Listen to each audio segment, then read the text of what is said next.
pledge allegiance to the flag of the United States of America and to the republic for which it stands, one nation, under God, indivisible, with liberty and justice for all. Welcome and thank you for being with us tonight and bearing with us because we had our long exec, but we are all set to go. So first I would ask for a motion to adopt tonight's agenda. So moved. Second. All in favor? All right, and then I would ask if there are any comments from the public that are not on the agenda, any items that are not on the agenda. All right, hearing none, go to consent agenda. So I would ask for a motion to approve the consent agenda for personnel, for specialty service, and for business. That's items 6, 7, and 8. So moved. Second. All in favor? All right, and just a quick shout out on the business consent agenda to a donation from the Armonk Baseball League, which we appreciate, and also the Armonk Bobcat Baseball Club. So much appreciated for that. Their continued support of our athletics makes a big difference. So I think with that, we are going to go to the budget, and we appreciate you all being here and being supportive of this process. We know that it takes time out of your evening, and you're starting again tomorrow morning early, so thank you for that. Yes, that's how I was going to start, actually, just recognizing our administrators who are here tonight. This is a little historical lens. They go back months with this budget. So while they may be seeing components of this budget for the first time in a presentation format, they actually were every part of developing it. And I have to say that our administrators have really taken responsibility for looking at budget stability and understanding that the board and the district has to be very aware of budget-to-budget increases and the impact that the tax levy has on our taxpayers. So I know that there has been so much more scrutiny of these budgets over the past couple of years than there has in years prior, partially because we're recognizing there was an enrollment decline and now we're evening out, but also because we are taxpayers also in this room, and we understand the impact of our own taxes in the places that we live. So we are looking very closely at that. So I would say that this 2020-2021 budget supports our planning for instruction and that budget stability that I spoke about. We were looking at fiscal trends, we're looking at expenditures, we are looking at revenues, we're looking at a cap plan when we're putting this budget together.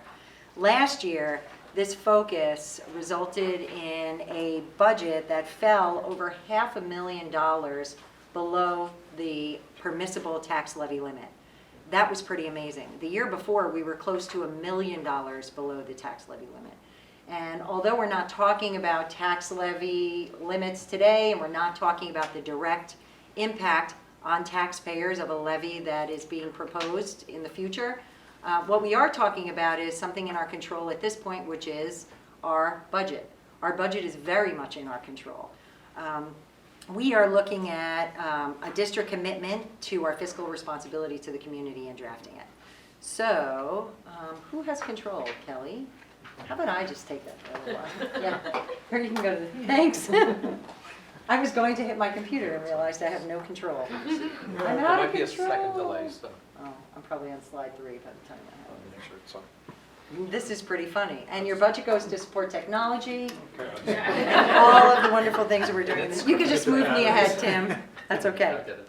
So now to begin, I am going to ask Mike Sanders and Scott Levy and Mia DiPietro, who is not here tonight, are on our Finance Advisory Committee.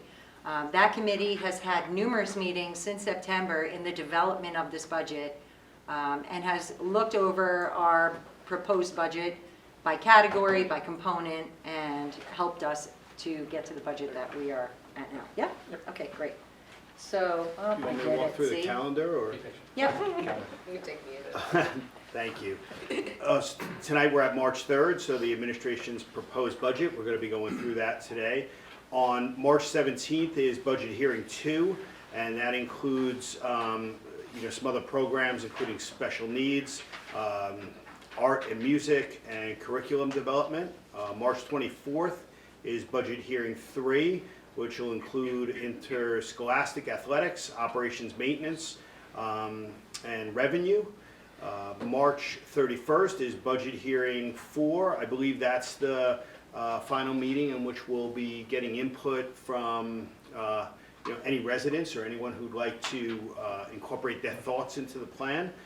We do want to have an open and transparent process around that, and we always welcome input from the community. April 21st will be the budget adoption.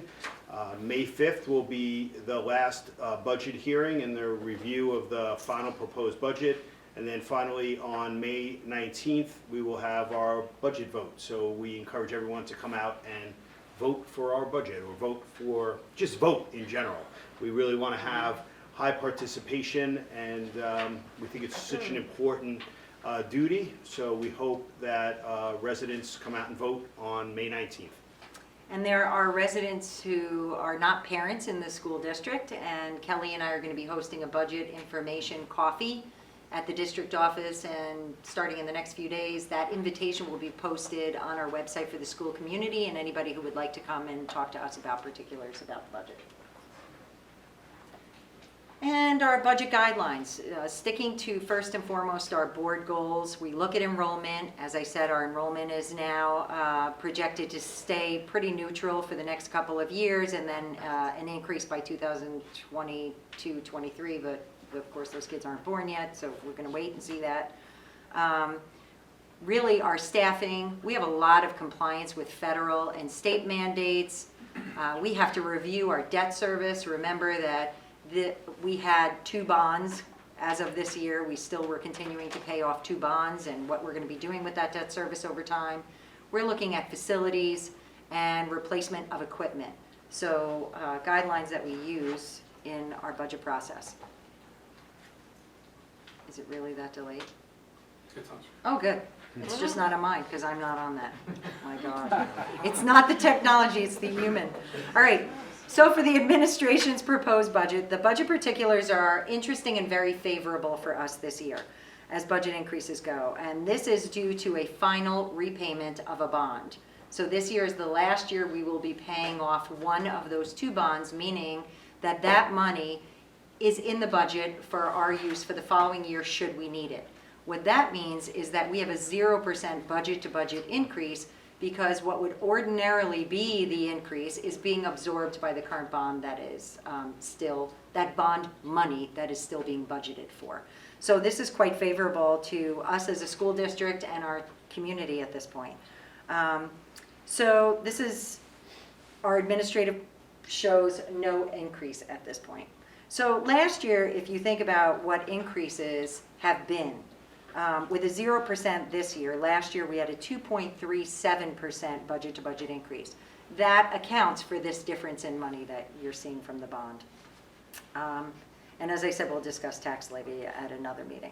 So how do we stay within the tax levy and continue to support our programs and facilities is the question. We have district revenue, we have reserve funds, including the use of capital reserve fund that we developed a few years ago. It's important to know, though, that our prudent use of reserve funds and our prudent use of this capital reserve fund are what prevent us from going out for another bond. Many people will say, if you already have an existing debt in your district, instead of letting that bond mature, retire, expire, instead of letting it do that, that is actually a good time to take out another bond, because you're already sustaining that level of debt in the district, and you can work on larger projects that you need to. And we've seen our counterparts in many neighboring communities doing that, either taking bonds out for the first time or reissuing, not reissuing, but taking up a second bond to replace the first one. We didn't have to do that because we have been allocating money away for capital reserve. We have been allocating money for our cap plan, and we have people working in our district that are maintaining our facilities. A lot of the time, people only have people working in their districts that are cleaning their facilities. We have people who have been fixing our facilities. So we're in a very different place than some others, fortunately. So I want to take note of just those little bullets. So the proposed budget developed by considering those factors. We have quite a few state mandates. We have no control over those mandates. We have limited control over, we have contractual obligations, but limited control over benefits. meaning our health insurance could be going up or down, our TRS rates that we're paying into could be going up or down. So when we're developing this budget, we're having to look at that. Operational costs vary from year to year. We may be spending more money on fuel one year, less money the next year, dependent upon what the cost of fuel is doing and dependent upon our usage.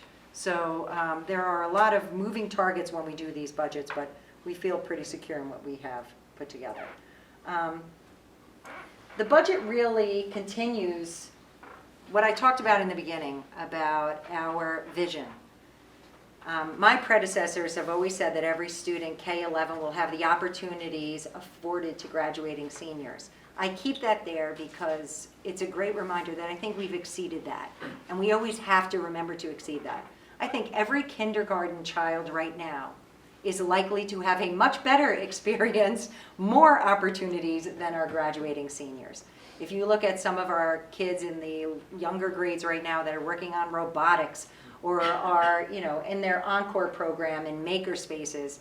The other day we had a board visit and we had 4 girls who were sitting creating a story each on their own Chromebook, but they were writing How to Survive 5th Grade together, each picking up a chapter and introducing the character from the chapter before. Our seniors didn't do that when they were in Wampus Elementary School, so I think we're doing an even better job of that. And I encourage our public to go to the programs on our website under Curriculum and Instruction and Academic Departments so that you can see what is happening in each of our buildings and departments. District enrollment, I touched upon quite a bit before. We saw that period of enrollment decline. We're looking at declining enrollments of 15 students, K-12, in 2021. This isn't, that's like 1 child per grade, essentially. And only 15 students 2 years subsequently. So the demographers indicate they think that we're going to see that increase, and we see it even when we go to our enrollment by building. You'll see some numbers like Coleman Hill is expected to have 21 more students next year, Wampus decrease of 35, HCC increase of 28, and decrease of 29 at the high school. So our numbers are basically fluctuating as groups of kids are moving through our system. Next is a focus on staff resources. This is probably the smallest this page has ever seen. We do a lot of reallocation of staff every single year based on sections. Maybe we have an additional section of kindergarten, but we are reducing a section at 5th grade because the class that's moving from 4th to 5th is a smaller class. We're going to do a lot of those allocations. Gina will have that in her report for the board, but that kind of thing happens all the time in school districts. As far as our staff increases are concerned, though, we are going to have a technology manager. This is a 1.0 FTE, but the funds for that one technology manager actually come out of an existing consulting budget that used to pay for 2 people. So this is a cost savings to the district, although we are taking on another employee. We are finding that for specific jobs, we need our own employees. And sometimes it's really good to go out in a consulting capacity, and other times it is not. When we're dealing with our own data and data security, we feel it's best to have somebody who's working in-house. So not much to show on focus of staff resources. So what does the proposed budget include? What are we proud of? We're proud of a 0% budget-to-budget increase because we were fortunate with our bond this year. We're a district that's rated AAA Moody rating, continue to be AAA Moody rating. We received a report from the Office of the Comptroller saying that their review of our fiscal stress determined there were no designations at this point. So we feel and have for a number of years now that we are confident that these budgets are most responsive to the public, but also that these outside agencies that are looking at our work, including our internal and external auditors, are echoing what we're feeling about the construction of our budget and the delineation of funds. And now I'm going to go to Kelly for a little while before I come back to you. And he is going to start to take us through the budget by component, program, capital, and administrative. So the budget is required to be separated by 3 components: program, capital, and administrative. The largest component in any school district is the program. Essentially, that's your teachers, your librarians, psychologists, guidance, anything, bus drivers, anything associated with students or instruction. That's 72.3% of the budget. Any school district, the average is between 70 to 75% in terms of the program section, so we're pretty in line with that. The second largest is the capital component. That's 16.3%. That's essentially your custodial, your maintenance staff, the operation and maintenance of your buildings, security, your insurance, property insurance, utilities, debt service. And again, that makes up about 16.3% of our budget for next year. Finally, administrative is the last section. It's 11.4%. That's your Board of Ed, your district meetings, your budget votes, central office staff, and administration, other administrator, legal costs, auditing, everything related to besides in the classroom, essentially. And that's 11.4% for next year. So in terms of each, again, the largest portion of our budget, 72.3%, is the program. We have an increase of 2.8% for the program section. Just quickly, a couple information on each of these increases. The first increase for regular school, a 3.1% increase. This is higher than it's been in the past, but there's a reason for it. It's an adjustment associated. There's new reporting that we're required to do with New York State transparency, ESSA reporting, and the guidance along with that is related to our department chairs. So in the prior year, in the current year, all the department chair salary was labeled and associated in the administrative component. The guidance with these new reports, because our chairs teach, the portion of their salary needs to be allocated to the program. So they're in our middle school, they're in our high school, where in the past, there's complete salaries in the administrative portion. I pulled the salary and pulled it into the program to reflect an actual cost, because these reports establish on a per school basis. So if they're teaching in a school, that association of salary goes from the district level into the school because they're teaching in the school. So it's a larger increase than you've seen in the past based on that. But you'll Jen see. Layden, you didn't even know you moved a budget line, did you? You're still getting paid the same, don't worry. It's just where the budget. You've been moved. A few Yeah. people have been moved. So you'll see in the administrative portion, you'll see a large decrease, a 48% decrease, and that's because we've shifted it out of administrative into the program component. And as these reports continue, they're not disappearing. It's going to make the reporting a lot easier and the tracking a lot easier going forward. So that's why you see an increase there. Skip down to the decrease at school library, a 12.9% decrease. There was a reduction. We had a shared librarian. There was a retirement of a librarian. We reallocated those funds to the guidance section. If you take a look at guidance, you'll see a 12% increase. So we've reallocated those funds out on that reduction of a librarian to the guidance counselor at the elementary level. And all these shifts and changes and allocations of staff is in Gina's section. If you take a look, it'll give you the whole gamut of changes for next year. And again, so guidance, the 12% increase, that's additional guidance counselor. Computer instruction, assisted instruction, a decrease of 3.3%. So this is a reduction based on what Jen spoke about, the increase for the tech manager. We see some savings there. We've also pulled out a program and put a portion of that budget code into capital. We pulled out the portion that's associated with camera installation and camera maintenance. We pulled that out, created a new budget code in the capital, and I'll go into that in the next slide, but we have a safety and security budget code that we'll pull those funds out.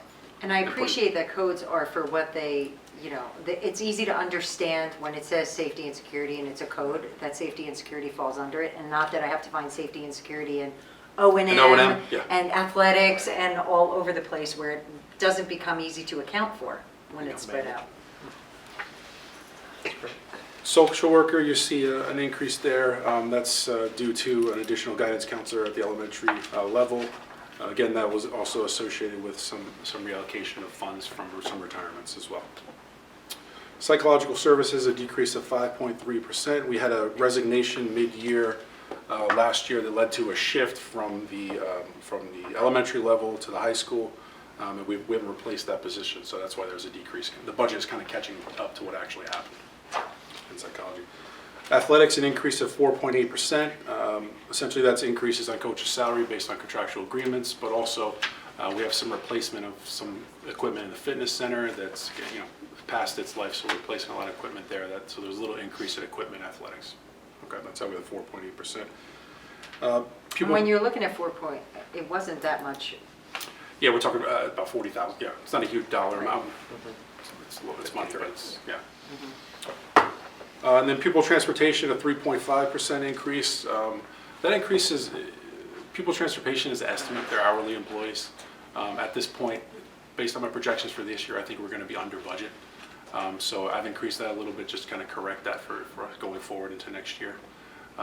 So we should be fine going forward with a normal increase. So it's a little higher than it's been in the past, just to make that correction for next year.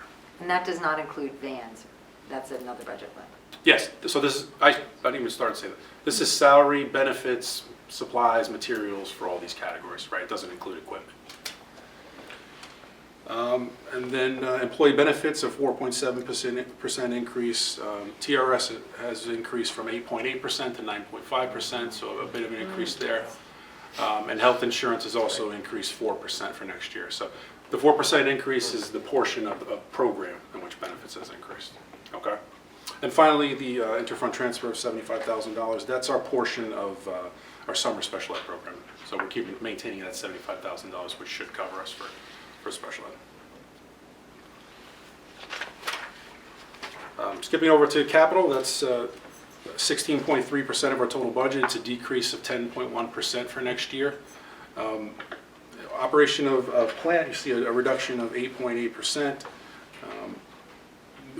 Like I said before, in terms of installation of cameras and maintenance of cameras coming from the program, I've also taken out of operations and management the security portion. So what we pay our security guards, our SROs, and our consultants for safety and security, that has been removed from operation and operation of plant and allocated to a new budget code, the one that right below it that says safety and security services. So again, we took some funds from a program and technology, put into that code, and then we removed some funds, reallocated funds from operation and plant for security, and put in that budget code as well. So that budget code now reflects actual safety and security payments and everything going forward that way. Again, part of the reporting requirements, when I completed the report, again, I pulled it out of those areas and put it into this code. Now going forward, it's just out of this code, so reporting is going to be a little easier, a little more accurate, because it's per building.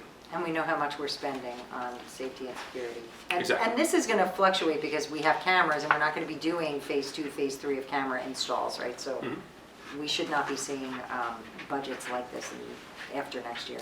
Right. Maintenance of plant, an increase of 9.1%. This is based on anticipated expenses for maintaining our boilers, HVAC, turf, elevators, bus wash, and among other things. So an increase there in terms of just maintaining our buildings, which we do an excellent job of, and why we don't have aren't needing to go out to projects to rebuild and repair, and we really defer our maintenance. We do it right away. Insurance, 2.3% increase. Pupil transportation, a 2.5% increase. This part of pupil transportation is only vehicle replacement. Next year, we're replacing 1 large bus, 4 vans, and 2 minivans. It's just based on our schedule of replacement of vehicles, so we have a little more than we've had in the past, so additional 2.5%. That's just the vehicles portion of it. Kelly, how long have we had the bus wash now? I know you haven't been here forever, but About a Is year. it- About a is year it when it's only a operational. year? Yeah. It'll be interesting to see what the longevity of our buses, if it has any impact on the Should. longevity of our buses. Yep. It maybe like in 3, 4, or 5 years, we could start to look at that. Well, if you think about rust and things like that, it was solved, not this year, but a lot of years when we have tough winters, Yeah. they can really do damage to your buses. All that sunshine that the buses have had. It's been good so far, not wood. Gotta get through March. And then employee That's benefit. true. Shh. Yeah, you're not. Down to debt service, a decrease of 46.2%. That's why we have a 10% decrease in the capital component. We have that same debt payment coming off this year at about $2.5 million, so that's why we see the reduction there. And then Gonna finally, celebrate. yes, it's a very good thing, and no need to replace it. It's great. And then finally, to transfer to capital, this is our annual projects that we do per year. Next year, or really next summer, we'll be starting projects at HCC, replacing the original windows in the front, similar to what we did at the high school. We'll do some roofing work at HCC, and then we're going to address the issue at the high school with drop-off and pickup. With the lane. With the lane, widening that road, adding a lane, drop-off, similar to what we did at Wampus. We'll also be paving this parking lot as well and recurbing it, so. And expanding it. And expanding it, yes. Yes, because And get rid of this unfortunately, middle our lane. high school children don't know how to pull all the way into the spot yet. Yeah, So we need you won't to have that know. little middle lane in the middle, that'll be. It would still be tight even if they knew how to pull all the way in. It was tight. It's tight. So we'll be doing that this summer. That'll be done before school starts, knock on wood. And then we'll go forward with that. So those are our plans for this summer in terms of the capital asset preservation plan. Finally, an administrative component. Excuse me. I just want to draw your attention to the middle where it says teaching a regular school, that negative decrease of 48%. That's again what I spoke about where our department chairs have reallocated the percentage of salary to the program to reflect the actual cost because of the teaching associated with it. Other than that, nothing on this page is very remarkable to you, is it? No, not really. You do see an increase of 43.7% in program with special with students with disabilities. So that increase is due to in the middle of the year we added a new position. So this is the budget kind of catching up to us adding that position into next year. And then guidance, just a small reduction of 1.9% based on a retirement and the replacement of that position at a lower salary. So that was a quick nutshell of the budget in terms of component. You can refer to your books for further information. If you have any questions, please let me know. But all the details associated with those changes are in the book. So I just want to talk a little bit about major budget drivers of the budget and going forward. These really should be no surprise, but they can have a significant effect on your budget on a year-to-year basis. Your retirement systems, TRS, again, increased from 8.86% to 9.53% for next year. So the district is paying that additional amount for each employee, TRS employee, which can be significant. If you recall, 2013-14 year, there was a large jump in TRS. It went from about 11% to 16%. So if we ever had that situation again, and in the past they had reductions in staff, a significant reduction in staff in districts. So TRS can really affect it. Fortunately, now we have a TRS reserve that we can utilize if we get a situation where there's a huge jump. And unfortunately, I think that's the way we're working. That's the way it's going to go forward with TRS. It's going to continue to increase. It kind of has to at this point. Depending on the markets, day to day at this point, really. And there's a little bit of a lag because of the way I think it gets averaged. It's kind of like a 5-year floating average, really. Right. So, but a couple of good years are coming off, or have come off, and will come off for the Yes, following and high years were more like 16%. year. It was 16 and a quarter, yeah. And So it goes, it went down last year, if you recall. So it went down to 8 from 10, so, and now it's back up to 9, so. And it's linked to asset market performance, but also to interest rates. And now after today, Yeah. today was not a good thing for most pension funds that still have risk on the books. Yeah, so going forward, I do anticipate it to increase, but again, fortunately, we have a reserve now that we could utilize if we needed to for the next year going forward, and forward after that.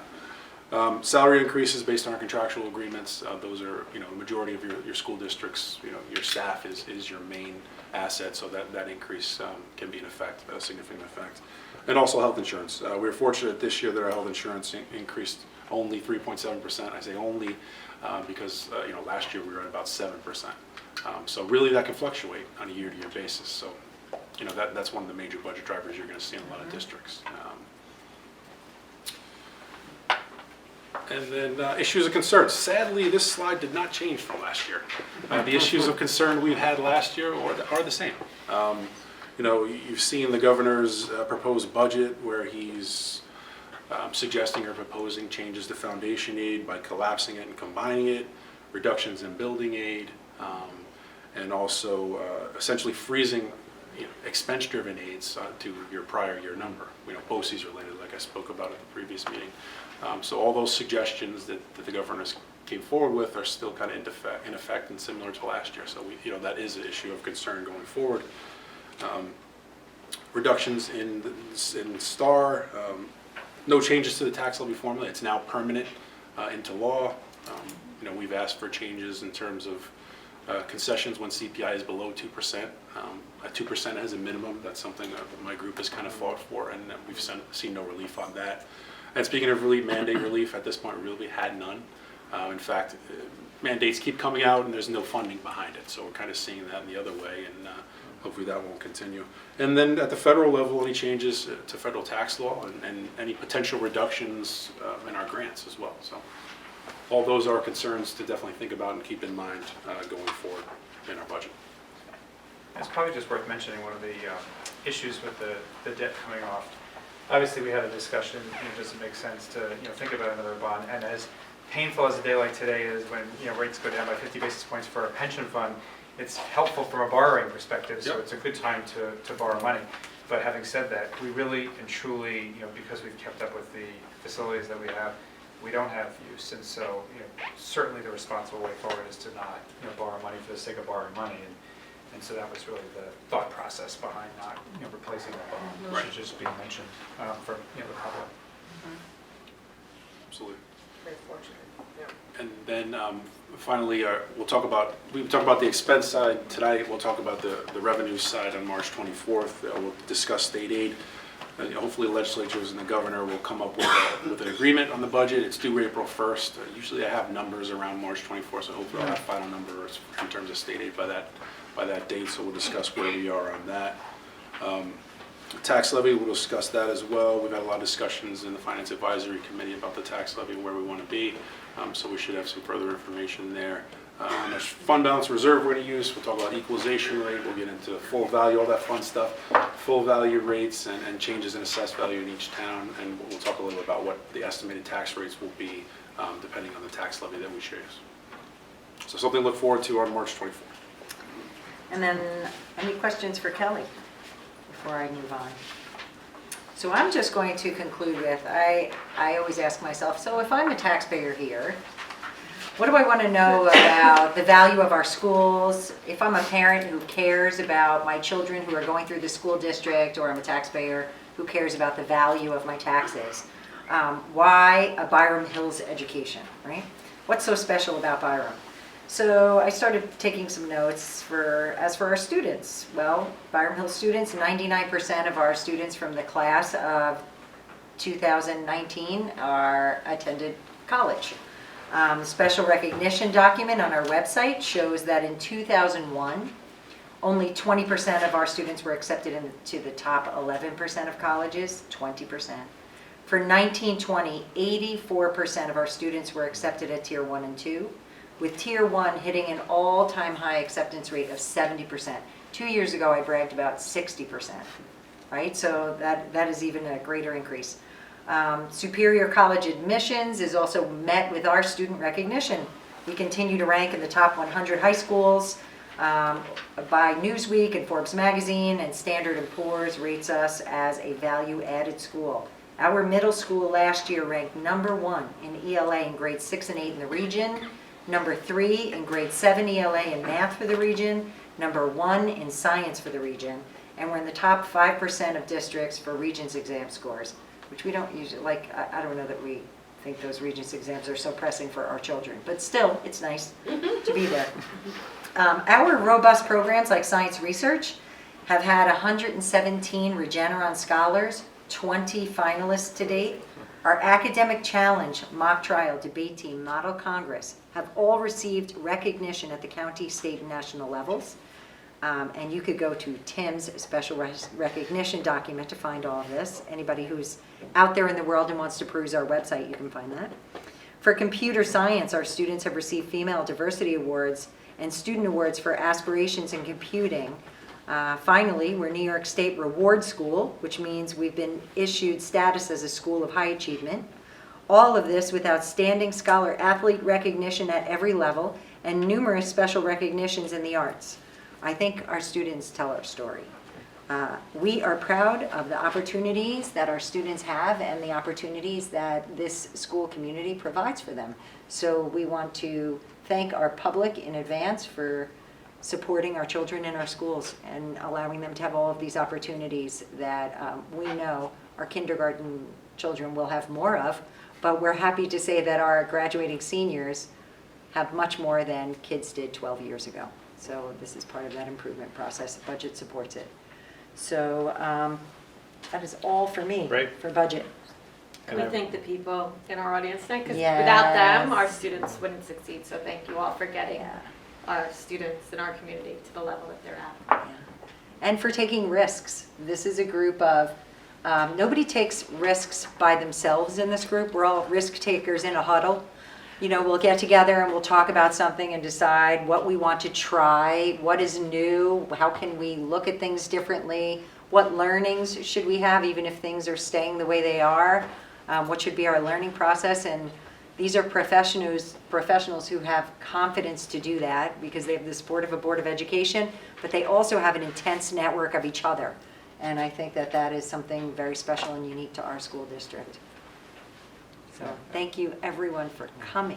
And I would say thank you to really the first year of our new charge with our Finance Advisory Yeah. Committee, and I think it's worked really well. We and been do. just a constructive, two-way dialogue to put a lot of thought into the budget-making process. And thanks to all of you, because we know that you're a part of this budget in many ways, and I know it's every year it's striking that balance of providing amazing opportunities to students, and thank goodness this community continues to and has for a long time support education, and being responsible to taxpayers and the burdens that they face. And this is a really good, I think, start of putting out a budget that's, I think, very reasonable. So. And that, as they say, is that. Okay? Great. Well, thank you again for coming today. Thanks, everyone. Hola, Melissa, ¿cómo estás? Just make it up. No one's gonna question. Curriculum conversation. We're going to have a credit time conversation. I'm going to try to go slow, but Jen, I think you were a good competition for speaking fast today. Today? That's amazing. You did very Melissa Small stuff. There's not so much to talk about when you're 0%. Yeah. It's like there's not a lot to explain. Right? Oh, good job, Kelly, by the way. Yeah, Kelly. Yeah. I'm so happy. Yeah. It's great. Not that my happiness We're ready. matters. We're ready. So, It smells like Purell. I want to welcome Melissa Stahl, our chairperson of the World Language Department. At our last meeting, we had Jen Layton here doing a State of the Department meeting. So this is in our series to go a little in depth for you and for our public about the details of the work of our department chairs and our directors and the work in the department. I know you hear me talk about some things. This will be an opportunity to really look deeply at the work of Melissa and what she's been doing in the World Language Department. So you'll recall that in 2015, we brought in a group of critical friends from the Tri-State Consortium, a member organization. And they come in and they have a framework and they review our programs, and we had them review our World Languages program, and they gave us feedback. I summarized the report for you. And then 2 years later, they come back for a follow-up. So since then, Melissa has been working on those recommendations as well as other recommendations based on our own ongoing internal review and evaluation of the program. So tonight we'll get an opportunity to hear from Melissa about all the work she's been doing in her department. You'll hear about the standards we use, you'll hear about how we determine proficiency in language use, and you'll see some samples of student work. So this is meant to be a conversation, so feel free to jump in and ask questions as things come up, and Melissa will guide us through the work of the department and looking at the next steps as well. So thank you, Melissa. Great, thanks for having me. I am looking forward to a conversation, so please jump in at any time.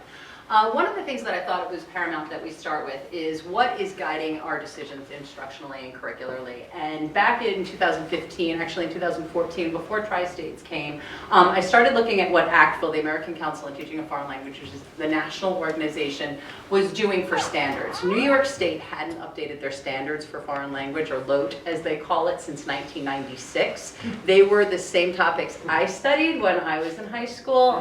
Probably most of you, if you were in New York State, you studied as well, and it wasn't really keeping up with the time. So I started going towards what ACTFL standards were, and then we called in Tri-States to see how we could actually improve on what we were doing. I want to draw your attention, and I think you might have it on your, hopefully in your laptops, to this yellow square. And what you see on the outside circle and in the center of the communication are the World Readiness Standards, the 5 C's that dictate a lot of what ACTFL stands for and what they want us to be doing in our language classrooms.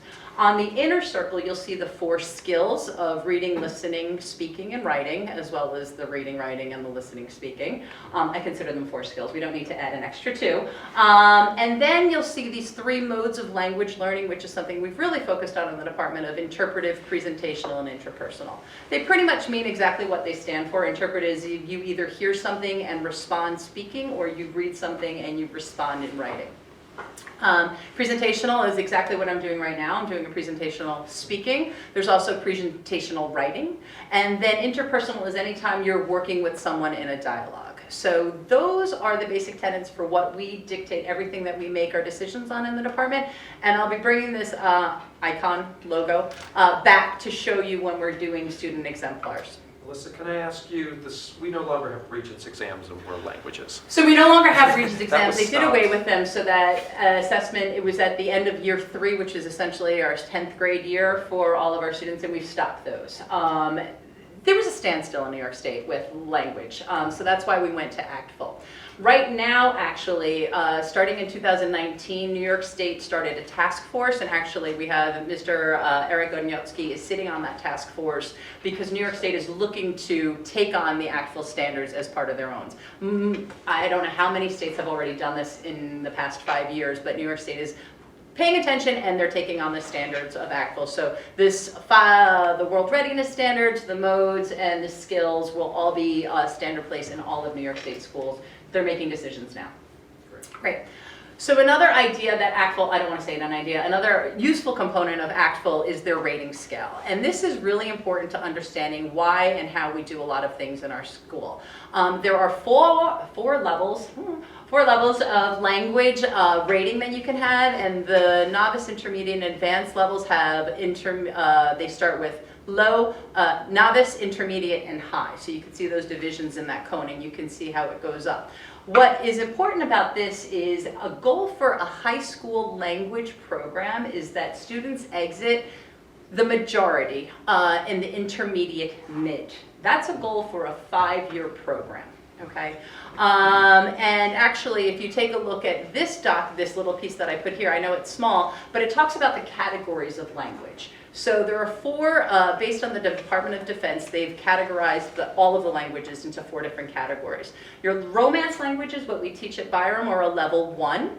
And your more challenging languages like Arabic and Chinese are a level 4, which in a nutshell means it takes twice as long to learn a level 4 language, twice as long to learn half as much of a level 1. Now, if you look at these numbers here, that is a motivated adult working 6 hours a day on learning the language. So when you compare that to your general population of high schoolers, there's quite a difference. And you can see we have 49-minute periods, we have a drop cycle, we've got vacation days, we have things like that. So that goal of intermediate mid is quite reasonable. Yes, there is a percentage that can score higher, and yes, there is a percentage that can score lower. It's the answer I want to have for when it's like, I studied 6 years of German in high school, but can I say a word of it? Yes, I can say a word, but don't make me say a sentence. And when people go on vacation with their families and say, my kid couldn't translate anything, it's this reason of where we're at on that cognitive ability. Melissa, can I ask you, if we just equate this to English speaking, Oh, where would I fall or you fall or the general public fall in English on this rating? So I'm going to hop a little bit of a slide. Hold on. Just So a our perspective. and I'm glad. So our daily speech, what we do in our regular colloquial interactions, is at the intermediate mid. Okay, and when you look at the professional, our regular speech is intermediate mid, all day long. When you call your husband to say, "Hey, what's for dinner? What do you want to do?" All intermediate mid. One of the issues that you need to pay attention to, and I don't know how many of you are language people, are the verb tenses that you're using. And if you pay attention to how often you're talking in the present, that's intermediate mid or even intermediate low. And then if you start to use the past tense, and we have 16 different tenses, but if you start to go into those and then start to use the moods, then you start to go up the cone. We don't need to do it in a regular speech. Or with technical language. Or exactly, it's just, well, Like so here. as you go up with technical language, I'm glad you pointed that out, because to get to superior, and many of us aren't even in superior in our native language of English. I'm not a lawyer, I'm not a doctor. I have a doctorate. Yeah. I'm probably. And so you really can work, an English teacher. you could really work educational jargon, and you probably can dissect a literary piece, but could you walk into a courtroom and know all of that legalese? Or could you go into one of our medical facilities and be able to dissect that? So you can't possibly have all of that. So you can't possibly have all of that, and depending on how you negotiate within those realms is where you are as a speaker. So it's an interesting concept when you start to think about your own speech. Yeah, I can speak English, but I don't know where I am on that. In our programs, how are we assessing, do we have students recording themselves? How are we assessing their level of really understanding? Because there's only so much a teacher can stand in front and talk to everyone. Is there a way to record and hear it back so that we know that they're actually performing at a certain level? So I have a follow-up to your, when you say how are we assessing them to get their grades on a quarterly basis, or how are we assessing them to see how their progress is nationwide? How the progression's going in Byram, not outside in the world, but just And in they're Byram. speaking only, or any of, how do we assess them? Let's Are go, we how do you assess assessing the them? writing, the Perfect. reading, the understanding?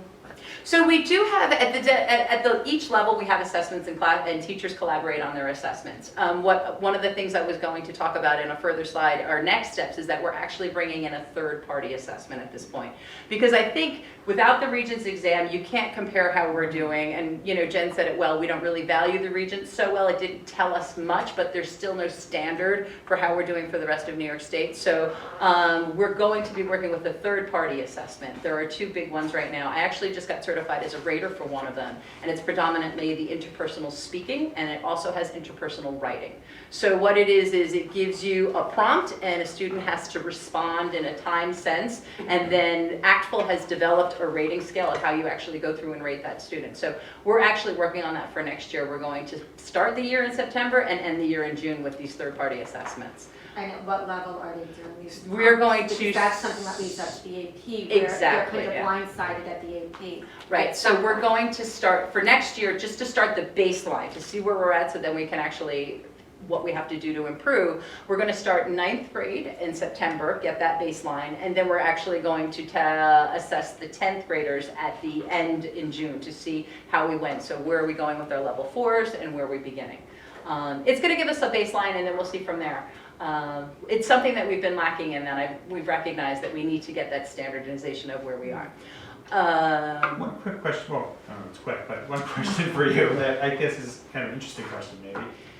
If you take a language like Spanish, and then you take a language like Chinese, and you start at the same time and you put the same amount of hours in, then clearly you're going to be in very different places in the grid, unless you're extraordinarily gifted, And which there are some people are. yes. Like my roommate in college who spoke 7 languages fluently, of which Japanese and Chinese were 2. Extraordinary.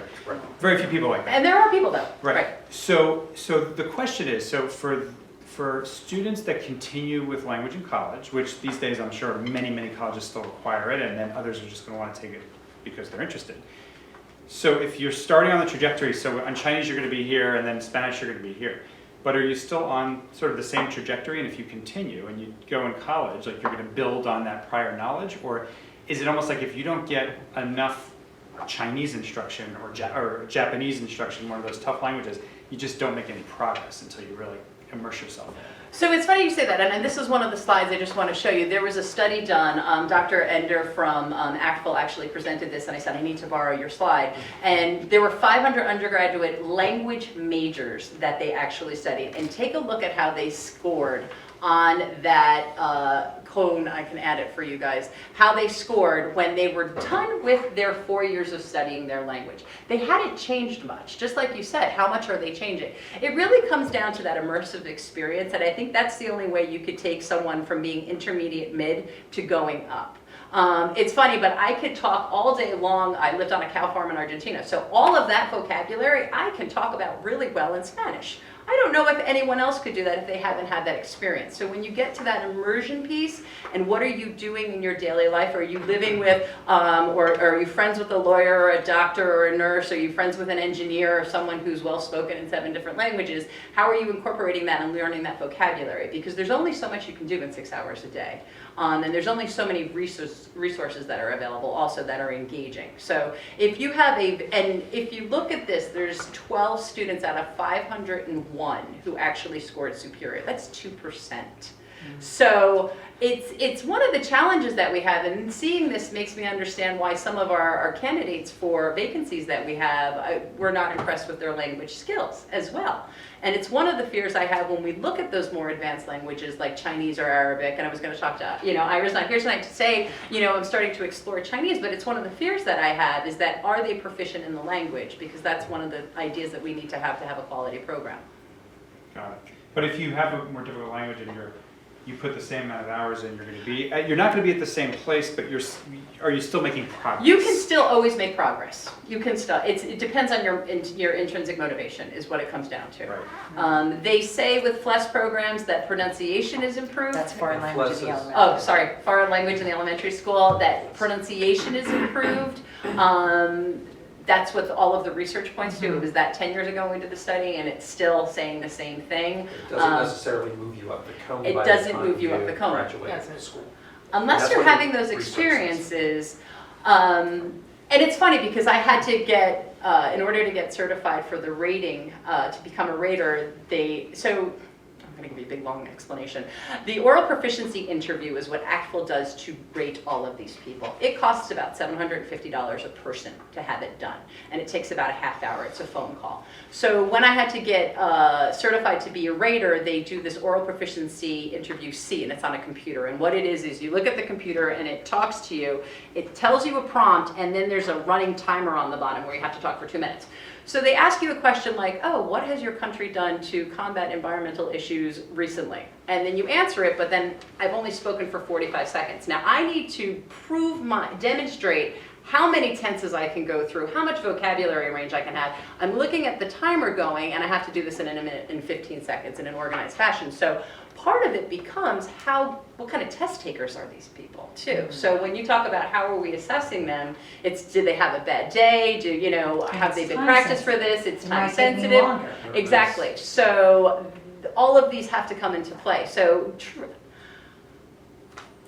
yes. Similar to an AP exam, like what is ACTFL? Is ACTFL like somewhere between a Regents and an AP? So ACTFL is more generalized than the AP. I think the advanced placement test is a very good assessment because it actually tests more than this for how a student can perform. So our kids, I think, are average in the Spanish, French, and Italian, or about 3.8 to 4.2 across the board. I don't have the exact numbers.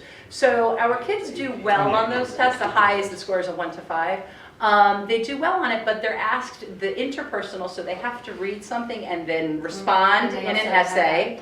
They have to listen to something, read something, almost like a DBQ, if you will, and then respond in 2 minutes of writing. Now, they have time to prepare, which I think is only fair because they can make something more organized. But then they also have themes that they have to cover, and that's what the AP program does cover. And that's what we started doing since Tri-States, is taking those thematic approaches. So we've got a theme of beauty and aesthetics, and that covers everything from the master painters down to architecture. And so we have to start getting those in, and when we started looking at global competency, how do we get those into the 7th and the 8th grade and the 9th grade so that everything's not, thrown at them when they're in 11th and 12th grade for the UP program. Technology And there are 6 themes, contemporary life, which is everything from family to relationships so there's a lot of information to cover, a lot of vocabulary to cover. So I think the AP test is one of the best assessments. I don't know what the other AP disciplines look like, their tests, if they are valuable, but for us, it's an excellent examination. But not everybody takes it. Do students take the SAT2s in language? Not necessarily so much. They don't. They have to really it's a different preparation for test, and we just don't have time to do that in our classes. That doesn't have the oral, the SAT2, I don't believe, has the oral portion. So we don't have many students who do that. Maybe our native speakers will take it because they have a leg up on that. Right. So speaking of that, can you talk about the enrollment in our? Yes, I have a slide for that. So this is our enrollment from grades 9 to 12. I didn't do 7th and 8th grade because it's mostly mandatory there for level 1. I want to take this percentage of the second line down, the percent of students taking a language. You can see we're pretty steady until we get to senior year. We're competing with Mentor, we're competing with Peer Leader, we're competing with all of the electives that they're taking. So in a day, there's just not enough periods, and sometimes language is the first to go. Has that been relatively steady over like the last 5-10 years, or is it worse now because of some of the new course offerings? I think it waxes and wanes. So we have highs and lows. It depends on the class. I can tell you, looking at the French, Italian, and Spanish enrollment, those are pretty much consistent since I started here back in 1998. Oh, the split between the Yep, French and Italian have always been small, but they've always been steady. Sometimes French goes up a little bit, sometimes Italian goes up a little bit. Right now I'm dealing with an Italian surge in 8th grade that's coming up through, so that's going to skew our numbers a little bit. But they have been consistently strong, which talking to our neighboring districts isn't necessarily the case. They're getting, French is non-existent anymore. Italian, no one even here has heard of.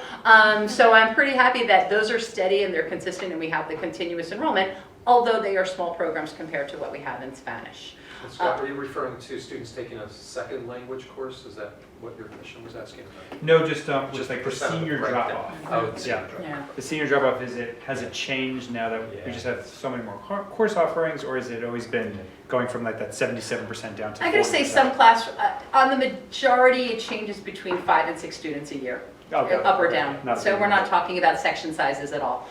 And then one thing that has taken a little bit of a drop off is our students taking 2 foreign languages, and I contribute that to the Global Scholars Program. So they just don't have enough. They have 2 free periods in the day to choose what they want to do. And it's still pretty consistent. We only have 1 in 9th grade because we weren't allowing 9th graders to take a second language because we wanted them to get their studio art credit in, because without that they can't take any other art classes, and they had mentor. That one student happened to be a native speaker of a language, and I said, you know what, if this is your thing, go for it. And so they were extremely successful. Again, the drop off in senior year happens because there's only so many periods in the day that they have. Okay. Where am I going? So what I want to do is really show you what's going on in our classrooms because it's kind of exciting. We're trying to really have the kids go through authentic experiences. And it's a little bit of a challenge because if it's not happening between 11:16 and 11:46 in the day, it's kind of hard to schedule that. So we're doing the best that we can. 7th grade in Italian, we worked on field trips. And if you go back to that icon, in order for a student cognitively to make comparisons or to understand other cultures, they have to do a little bit of that in their native language. When we talk about that cone of where we're at, in order to start building that process or that foundation for, hey, I can compare what I do in my culture with Carnival, or I could do what I cook in my house with Italian cuisine. We're doing these experiences. One of the good experiences in the middle was Italy, where it was a interpretive where they listened to a lecture on Italian cuisine and they were able to do follow-up collaborative work with that after. This happened really by accident, but it was the best accident that happened to us. Mary Stout, 6th grade English teacher, said, I have 200 letters from Guatemala that I need translated. Could you do it? We said, absolutely. And I had everyone from 7th grade to 12th grade taking these letters. But it was so much more than just an interpretive task of basic translation, because our kids actually took a look at all of the images and the handwriting and the photographs, and they made these connections to cultures of these actual people who were living in Guatemala. So this was an activity Mary was doing in a 6th Mary grade. was doing this with her. She has a close relationship with the school in Guatemala, and she was trying to get sponsorship for these students. So this is what she did, and she said, do you mind translating 200 letters? Absolutely not. We had it done in 4 days, and it was fantastic. And all of the kids walked away with, hey, I just made a connection with someone from Guatemala. In our communications class at level 3, they're predominantly juniors. Again, in order to understand cultures, make connections, and do those comparisons, we worked with Day of the Dead, which is actually All Souls Day in Mexico, where they honor anybody who has passed away. So Mr. Young had the students do a presentation. They stood up in front of the class, and they did a presentation on a Mexican artist or writer or some famous Mexican person, why they were important, why we should be honoring them. And then they actually did some tactile information tasks with STEAM and STEM, where he had them print with a 3D printer items for their ofrendas. So the whole concept behind Day of the Dead is that you build an altar and then you put items related to that person who passed away or that we're honoring them. And he printed little picture frames with the 3D. The kids did that. He worked with Peter Lipton on that. They did little skulls. In the cempasúchil, which are those handmade paper flowers there, they did LED work with batteries. So he had them doing everything, making all these connections to different disciplines, also trying to get this done in Spanish. So it was kind of neat to see this population working on that. And if you ever get to the high school, you can see their, we just can't bear to take it down because it's gorgeous, the display case that they did with all of their ofrendas and all of their work in there. Another item that Mr. Young did for his communications class was taking action for Guatemala. So I might have some influence with the Global Scholars Program, working with the UN SDGs and taking action on how we develop global competency. And he had them investigate nonprofit organizations that were working with Guatemala. And this is actually an email. Although it's in English, it's the only way that this student could communicate with the person who was running the NGO. It was in English. But here's a student reaching out saying, I want to be able to support your NGO. How can we do that? So when we talk about authentic experiences, I don't think it gets better than this. And then to have this student say an elevator pitch in the target language, and actually Mr. Young invited Dwayne and Jen and I in to listen to these pitches of, this is the organization I think we should really dedicate our time to, and this is why. To hear our students doing it, I don't think it gets better than that. So it's exciting how teachers are interpreting what we should be doing. The census was another thing that we just did in Global Scholars, but again, why not do it in Spanish classes? So our level 4 commerce class actually acted as if they were census callers, and they had to develop phone calls to call people for the census. One thing I want to point out here, just to educate a little bit, it's an interesting idea to think about, is the difference between performance and proficiency. So performance, when you're talking about target languages, is anything that's been practiced. This is a performance task because they were able to practice it before recording it.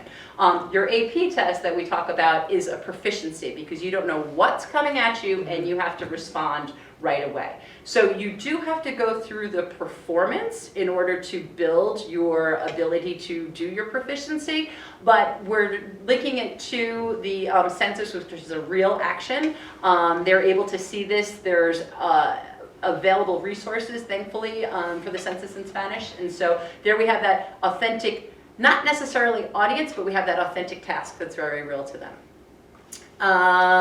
In level 5 Spanish, here's a great, so as you can see, we're getting a little bit more challenging with our information.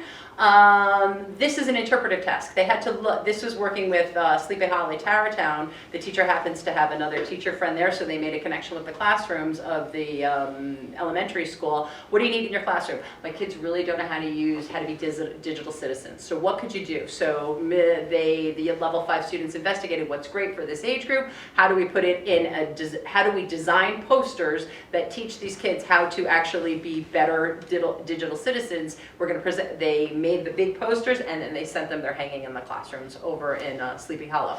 So that's one more area that we're actually getting some authentic audiences done.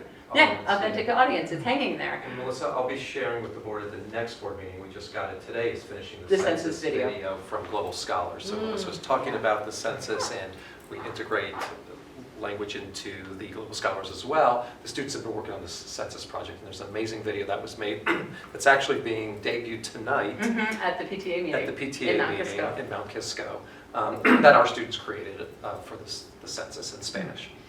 Working with all different folks, including the mayor, including school people, and students over there, and it's really remarkable. So it was just finished today. Great. Shown tonight, so you'll see that. So our last exemplar that I'm just going to show you is in the French 5 class, along like it's Spanish 5, is that more interpretive, what are we taking? So if you had to take action on an issue, an environment, they did the UN SDGs, they did number 13, climate action, life above water, life below water, those UN SDGs, and what can you do to take action? What can you show if you were to design an infographic based on concepts? So here we've got deforestation in Haiti, and we've got how to protect the environment on the right side. So the students had to read, however they got their resources, interpret it and solidify it down into a couple of succinct statements and do the imaging along with that, and that's all their own language. So it's exciting. These are hanging in the school, you can see them. Authentic audience, it's a little challenging to do. One thing that I don't have an example of to show you right now, but I can tell you, is that for every level 2 Spanish student, we did a little activity where they had just finished their travel unit, and they were now at the charging station at JFK, and they run into a group of Spanish-speaking teenagers, and they're supposed to have this exchange.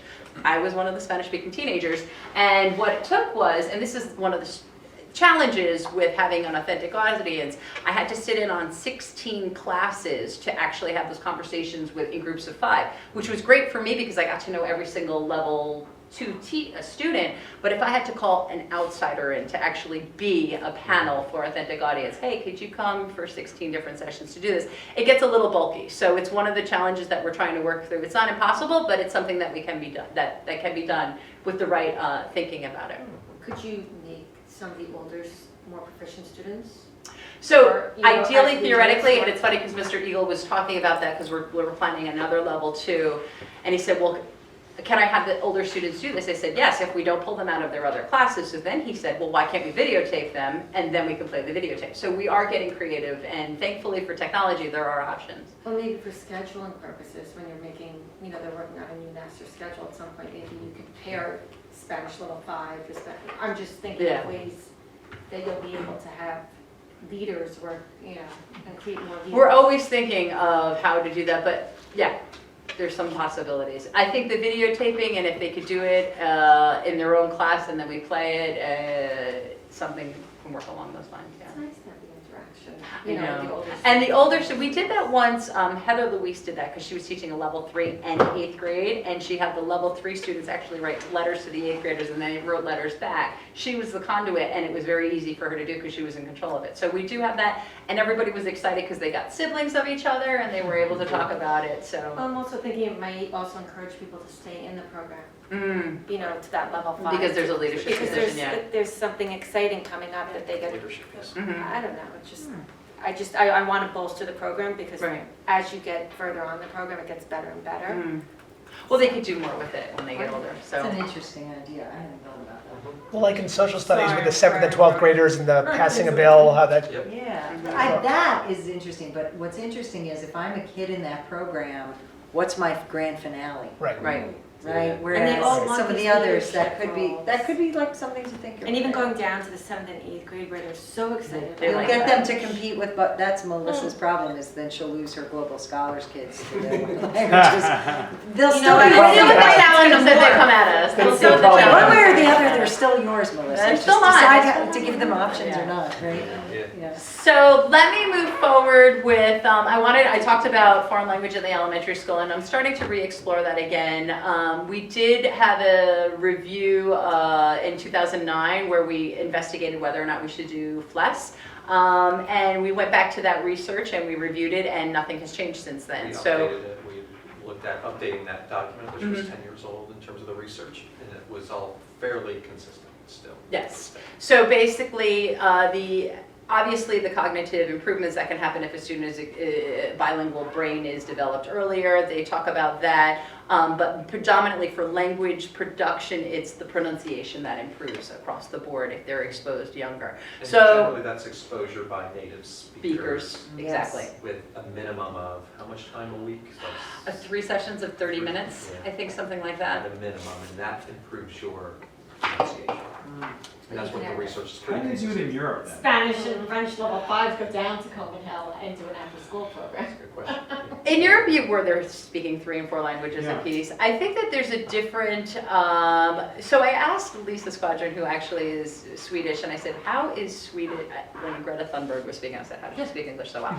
And she said, "Because they're educated in English from when they start. Like it's so." Let me talk to you about that. So the dual language programs. Let's talk about that. Right. We went over to Sleepy Hollow where they do have the dual language program where you need a 50% native speaker and then 50%, well, they have 50% Spanish speaking native speakers and then they have 50% English speakers, and they're in the same class together. And if you take a look at the Frida Kahlo piece, that is a second grader writing about Frida Kahlo. In the past tense. I couldn't tell you if that was a Spanish speaker or an English speaker because I was actually having a hard time figuring out who spoke what natively in that second grade class when they were doing that. On the right side is a kindergarten class, and here you have kindergartners conjugating verbs in a game form, but they're conjugating verbs. That puedo right there is a stem changing verb, the juego is a stem changing verb, which is challenging for our 10th graders, and here you have a kindergarten doing it. And Dual because language? that's dual language, yes, Language program. where they're doing Can you these explain the concepts. difference between FLES and dual language or? So FLES is a program where you go in, like we talked about, 20 minutes twice a week, 20 minutes 3 times a week. And then dual language is everything. 1 week, all of your math, science, social studies is going to be in Spanish. The next week, it's all going to be in English. So that's the difference between the Or two could it be a programs. half day, half day? It could be, and however, they said they do it however they decide that week. They'll say, okay, we'll do the morning we'll do ELA, and we'll do math in Spanish, and then we'll do the afternoon science and social studies in English. They decide it themselves. There's 2 teachers for about 45 kids is what they had, so then they split the kids in the middle, and the Spanish teacher is a native Spanish teacher, and then the English speaker is a native English speaker who doesn't speak Spanish. The Spanish teacher is bilingual. Again, they have that population of the 50% and the 50%. So it wouldn't work in our schools. It wouldn't work. Dual language is not an option for us. FLES, possibly, if we can find time in the school day for that. One interesting thing that's happened just recently is that BOCES has brought on a Chinese program, which is one of the reasons that we were, back in 2009 when we were talking about Chinese, it's like there are no available native speakers. We're worried about their proficiency if they're not a native speaker. And if you do get a native speaker, are they aware, have they been trained in American pedagogy? Because there's a difference in how we approach students. And one of the challenges that we heard from Chinese programs is that you have native Chinese people who don't understand American pedagogy or students, and there sometimes is an issue there.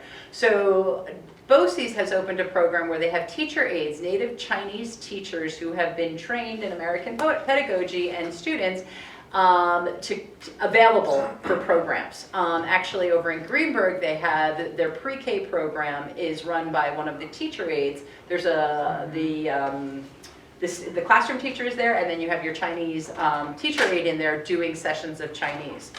Which is kind of actually interesting, and it's funny because we were scheduled to go visit them, and I heard from the director, he said, there was an unexpected illness, or I don't know what it was, that the teacher had to leave for a little bit, but it was funny because for the first time ever, he said, I'm meeting with new candidates this week, and I'll have a teacher in place by the end of the week, which I said, I'm so sorry that your teacher's not there, but you have candidates to actually interview that BOCES is providing the candidates. So this is something new that is very exciting for us, because I know Ira has been talking about it for 21 years that I've been here. Yeah. When are we getting Chinese? And there's hope that BOCES has a program that supports.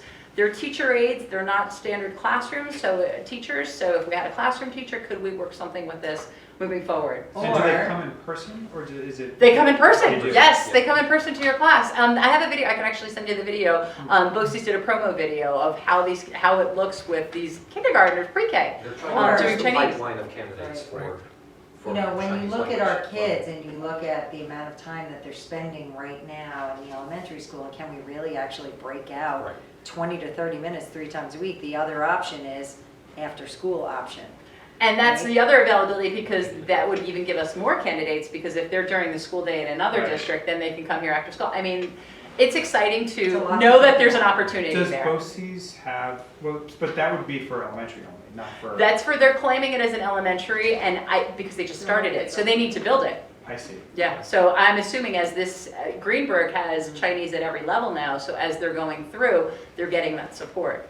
So Melissa, Jen, and I are meeting with the superintendent of PNW BOCES next week to meet with him to learn more about the program, talk about what our ideas are, see what the costs are, and then we'll think about where And there then might be you room may for have that. done this in the past, but I mean, at this point, like a fair amount of public and private schools that have Chinese in the area, so Yeah. I wonder what their experience is in the high school or the middle school around finding teaching staff these days, around just what percentage of kids end up taking it, if it's an option, and I'm thinking about enrollment and just like some of those issues too. Exactly. But it's exciting to at least have a potential pathway to think about. To think Because about. We in did the use- spirit of Ira not being here, Yes. I will be I'm so Ira sad he's not tonight. here to hear that. That's I right. probably have Chinese on my slides. I mean, it would be phenomenal to think. There, through this, I because have it's hope just for the such an first time, important- and I it's just- haven't had hope, so. Yeah, over the next 50 years in our country, it's going to be an important skill to have. Exactly, right. So we're exploring that as an option. We'll look at possibly after school, and as I think I've written to you, that we are evaluating our Encore program at Wampus, and we'll look at that again next year. And maybe in a few years, there's a way to bring it into that type of setting. But at this point, it's, we'll start going down that path of looking at it. It's exciting.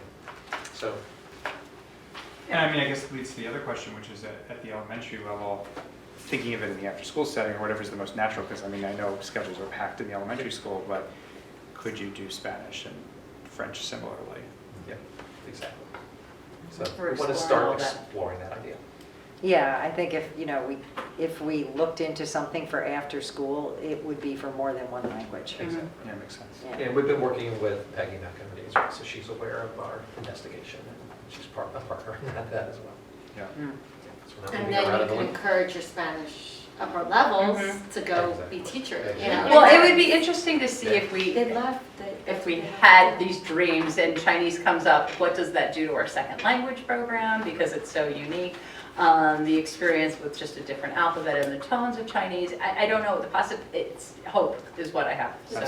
That's great. Yeah. And we encourage the hope to Yeah. to at least Well, explore. we have our meeting, so we'll see how it goes there. And in speaking to my counterparts who have these programs, they're really impressed with the teacher. It's quality instruction, which is first and foremost. I think if it's not going to be quality instruction, I don't want to waste anybody's time with it or our funding on that. So I've heard quality things about the instruction, so it's given us reason to want to explore. Time and instructor were the two things that held us back in the Yeah. past. And then just Having one other quality minor, this is a question back on Spanish. I'm not sure if French works the same way, but I know there's like a language and literature AP.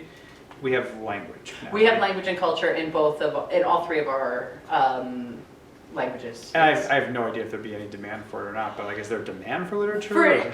Never have we had the literature, and if you look at the numbers of the enrollment of who in the nation is taking literature and who is not, it's not very high. It is a more rigorous, it's a more, it's reading all the time in the target language, and I don't know what percentage of our students would want to do that. They're fabulous books. Yeah, so. Yeah. They're amazing. Yeah, amazing. But I hear you. So your next Get through everything. So, moving on. Past 1 in the morning? No. Bring closure. I know it's a No. long night for the board, so. So moving on to our next steps, we're going to continue to look about how, getting creative, as Lori said, like what could you do? It's a great idea. What could you do with our upperclassmen, bringing them down to be leaders in some way, shape, or form, to get those authentic experiences, bringing in, creative outsiders or something like that, picking and choosing so we're not, taking so much of the outsiders' time, but it's an idea. We are bringing in a curriculum consultant next year to work with our levels 7 through 10 predominantly, so that's levels 1, 2, and 3 predominantly. It will go into level 4, and then the AP curriculum kind of works by itself in its own because they're dictated by their themes, but Greg Duncan will be coming to work with us. As I stated also, we're going to baseline our student proficiency with that third-party assessment. And then we're going to continue to explore our plus programs and where that can possibly take us. So we've got some things to do. It's really exciting. It's a good time to be where we're at because there's options. New York State is paying attention to languages, so it's exciting now. We can do our own thing. Yeah. Awesome. Melissa, that was Thank you amazing. so Thank you. much, yes. Melissa, thank you. Thank you guys for listening and great questions. You've given me some great things to think about. So. Or even some other kind of experience. We have a lot of ending leadership experiences. Maybe there's something else, right? It just opens your head. Like in their own language, like put together an Something, exhibit. I don't know. There's some. it doesn't have to be like the everything else. Mhm. Everything else ending in a student leader position. It could be But could it be part an of, outreach position or something could it be else. part of Global Scholars? Could you have a language component of Global Scholars? We do have that, and so now we have our year 3s, and the language piece is that they're developing the Vox Summit right now as their culminating activity.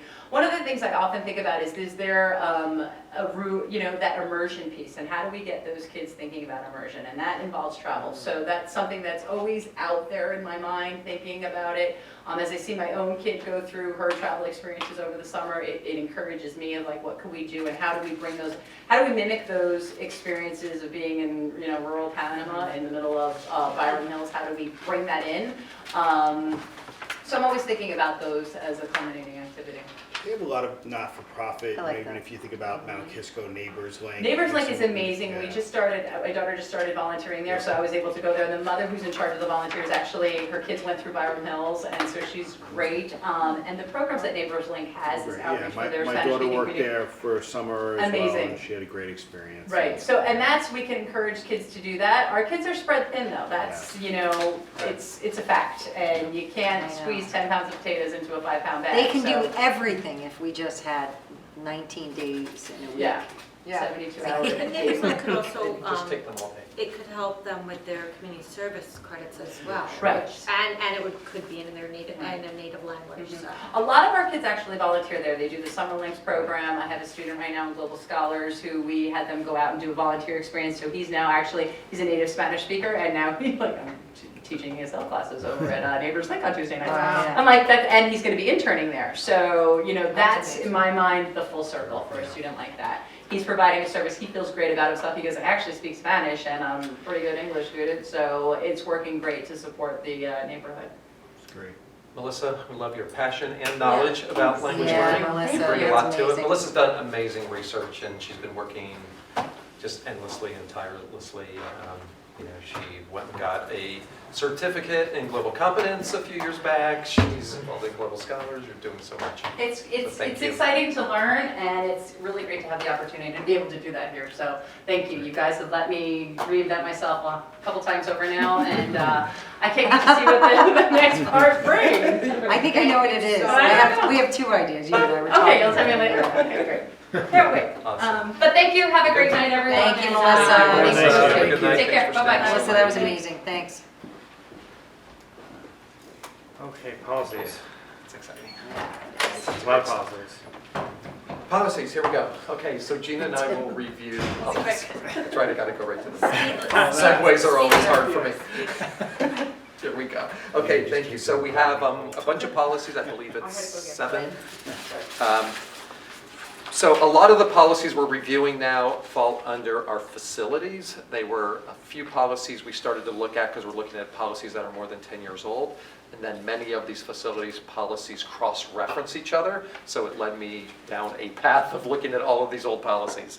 So many of the second read and the first read are related to facilities. So I'm going to go through the second read first, and then we'll look at the first read ones. The second read we looked at and discussed more in depth at our last meeting. So there are 3 policies that were all more than 10 years old, I believe all 3 of them were. So we have policy 7000, which is facilities development goal.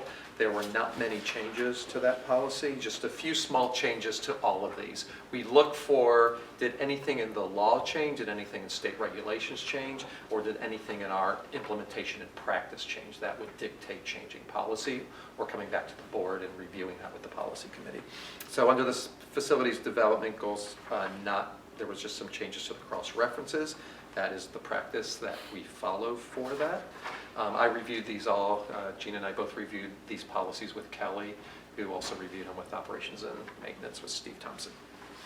Policy 7365, the construction safety policy. There were not any changes to this either. We went through the pre-construction, during construction, and post-construction phase, and our practice does follow this. Just a couple of small edits to that policy. And then 8115 is the pesticides and pest management. There were a few to this in terms of how we publicize our information to the community, and we discussed that at the last board meeting. So those are those 3 that are for a second read. And then we have the first read policies. There is the facilities planning policy, that's 7100. Again, it was an old policy. There are 2 main sections of this policy: the comprehensive long-range facilities development plan, and the description there of those 5 elements are all part of the process to develop that plan, and that is all part of our practice. And then there's the 5-year capital facilities plan, and how that plan is updated and what goes into that facilities plan. Again, Kelly reviewed this, and this is our current practice. We did a little bit of wordsmithing on that policy and updated some of the cross-references. Then then the next policy is 8220, which is buildings and grounds maintenance and inspection. So this policy had a few more edits to it. There was a change in law where the annual inspection and what occurs in the annual inspection wasn't required anymore. That was something that was changed in regulation. We conduct an annual inspection regularly and want to continue to do that of our buildings. We took out some of the details and made it more generic so that we wouldn't have to change the policy if there was some change in regulations that was subtle. So it was a little bit more generic in the way we wrote alignment to the commissioner's regulations or to the ed law instead of all the details in there, because those details aren't required anymore. So we did a few bits of editing to this, but again, we're making sure that each of these components are actually what we do, so that our process is following the regulations in the law, and that this is actually our plan now. And I updated some of the cross-references as well. So those are the main changes to those, not overhauls in any way to these policies. Gina's going to go over then a Sure, couple more. we have two more, and the first that I'll begin with is the safety program, policy 8110. This policy is a combination of our health and safety committee policy that currently exists, as well as the school building safety, 8100. What we found that when we were looking at these three individual policies, that there was a significant amount of overlap, and felt it best that we combine these policies as they really speak to the overall safety of our building. Not safety when we talk about emergency response planning, that is its own policy, 8130, that we do reference, but this again is more along the lines of the policies that Tim was reviewing in terms of facilities. So there's three aspects of this policy. One is that there is a health and safety committee that is appointed and in place to oversee any construction projects and ensure that our buildings and facilities are always in the best place that they can be, so that our students can learn, feel safe and secure, as well as our staff. The roles and responsibilities of the Health and Safety Committee are outlined clearly in the policy, but really overall it's to review any health and safety complaints, to ensure that we're following up with the safety ratings, and also to review any issues within the buildings, to do a walkthrough. Also that the superintendent, if there was any issue, that would follow up and ensure that we remedy those conditions as soon as possible, and possibly investigate and resolve complaints as soon as possible.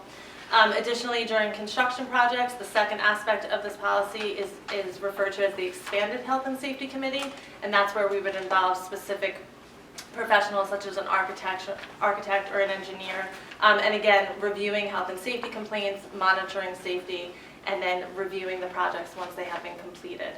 And then lastly, we included school building safety, which this really allocates the building principal as being responsible, again, for anything within his or her school, such as plant inspection, fire prevention, and so forth, that he or she be attending to those as needed.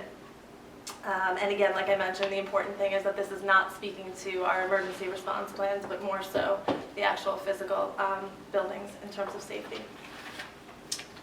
And then Gina, as a result, yes. we're also recommending that we delete two policies. Yes, sorry, thanks. Which, Consolidate. Yes, we which consolidated, are- right, which so are- the two that we would be deleting would be 8112, which was Health and Safety Committee, as well as 8100, School Building Safety. and that's all incorporated into the new policy. So all the substances incorporated. Exactly, right. Thanks, Tim. And then lastly, 8134, which is emergency closings, delays, and dismissals. We did change that title because originally it was only emergency closings, but we amended it so it includes our delays and dismissals. Again, it's pretty self-explanatory in terms of the fact that we're only confirming that a closing would occur in an extreme weather condition or an emergency situation. We did add in there that the parents and our community would be notified by the local radio and so forth, but also to include electronic communication, which we all rely on. And then additionally, just looking at what the superintendent can consider when delaying or closing or dismissing a school. There's 5 variables there, and we included government officials as relying on advice or mandates from any government officials, as well as traffic, weather, and so forth. And then also that our procedures pertaining to school closings are outlined in our district calendar. So there's a lot of questions? to review. And I want to thank the policy committee. Yeah, Thank that was you. a lot of work. Yeah. It's a lot of work to go Jason through. and You guys Lara. too.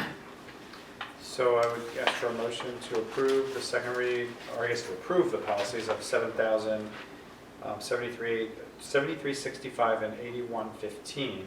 Approve the first read, should we just do them all together? Yeah. Of 7100, 8220, 8134, and then 8110. And then, Scott, can I just ask a Yeah, of question? course. Just Yeah. on 8115, on the pest management, where are we getting information on like toxic, like I see integrated pest management, like, Oh, those Where are are we getting- the state. okay, So so those the are state? Yeah, okay. we have to have state-approved pest So that's who they're talking management about, the products. commissioner is the commissioner of, Education. Commissioner of Education. Education, Okay. the commissioner. And we now have a chemical management team that Kelly and I established this year. Okay. Steve Thompson is you need to have a chemical hygiene officer Mm. established by the state, and Steve Thompson is appointed at the reorg meeting every year. He serves in that capacity, so he oversees the safety of chemicals, and we put a team in place, so we now have a team that 'Cause involves it's Steve not Thompson. just chemicals on the Right. field, So- it's But it's chemicals also in in the the labs. science labs. so wouldn't that, Yep. wouldn't that policy committee be incorporated then in the pest management, wouldn't that be stated in here, that we have that team, or no?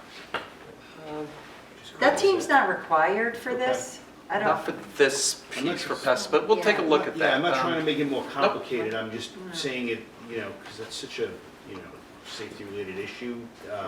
Just not sure how we ascertain all that information, that's all. Right, so there are guidelines on safety of chemicals that were used in the district, and there's a guide that's about this thick that we're now reviewing with all the assistant principals are appointed in each building to be looking at their facilities this year. For example, where do we store chemicals? You're not allowed to have anything, for example, in a bottle that's not labeled. So we would walk around and we looked at all the chemical storage closets, and sometimes you'd see a spray bottle that someone just put something in and it's not labeled. Steve's like, throw that out, we gotta dump that now. You're not allowed to have that. Everything has to be labeled clearly, and all chemicals need to be kept in a place, and we also need to have that in a map.